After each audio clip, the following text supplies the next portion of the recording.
Hello అండి. అందరికీ నమస్తే. Welcome back to my channel మా ఇంటి వంటలు. నా వీడియోస్ మీకు నచ్చినట్లయితే లైక్ చేయండి, షేర్ చేయండి. అలాగే సబ్స్క్రైబ్ చేసుకొని పక్కనే ఉన్న బెల్ ఐకాన్ని ప్రెస్ చేయండి. నేను వీడియో అప్లోడ్ చేయగానే మీకు నోటిఫికేషన్ ద్వారా అప్డేట్ వస్తుందండి. ఇవాళ మనం చాలా ఈజీగా అయిపోయే ఎగ్ ఫ్రై చేసుకుంటున్నాము. గుడ్లలో ఉప్పేసి ఉడకపెట్టేసుకుందామండి. అవి ఉడికేలోపు ఆనియన్స్ కూడా కట్ చేసి పెట్టుకున్నాను. ఇప్పుడు ప్యాన్ వేసి 2 గరిటెల ఆయిల్ వేసి మీకు జీలకర్ర ఆవాలు కావాలంటే వేసుకోండి. నేను వేయట్లేదు. నేను ఆనియన్స్ డైరెక్ట్గా వేసేసి వేపుకుంటున్నానండి. కొంచెం ఉప్పు వేసుకుందాం ఇప్పుడు.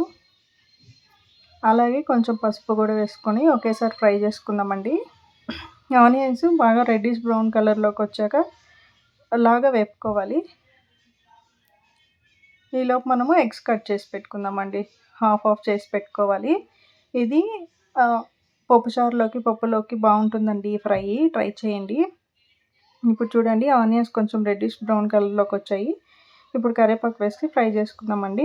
ఇందులో కావాల్సిన మెయిన్ ఇంగ్రీడియంట్స్ కొబ్బరి కారం అండి. ఇది మేము ఒకేసారి క్వాంటిటీగా ప్రిపేర్ చేసి పెట్టుకుంటాము. ఇది మా షాప్లో కూడా మేము ఇదే అమ్ముతామండి. సో అలాగే ప్రిపేర్ చేసి పెట్టుకున్నాం. ఇప్పుడు చూడండి దీంట్లోకి 3-4 స్పూన్ల వరకు తీసుకున్నాను. మీకు తక్కువ కావాలంటే వేసుకోండి. మేము ఈ పొడితోనే అన్నం కూడా తింటామండి. అందుకే కొంచెం ఎక్కువ వేసుకున్నాము. మీకు కావాలంటే తక్కువ వేసుకోవచ్చు. చూడండి అదంతా కలిపేసుకొని ఇప్పుడు ఎగ్స్ని కొంచెం ఫ్రై చేసుకుందామండి.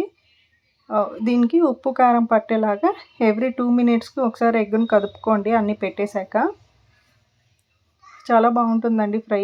ట్రై చేసి ఎలా ఉందో చెప్పండి. ఆల్రెడీ మేము ఒకసారి తిప్పేసుకున్నాను. ఇది సెకండ్ టైం అండి.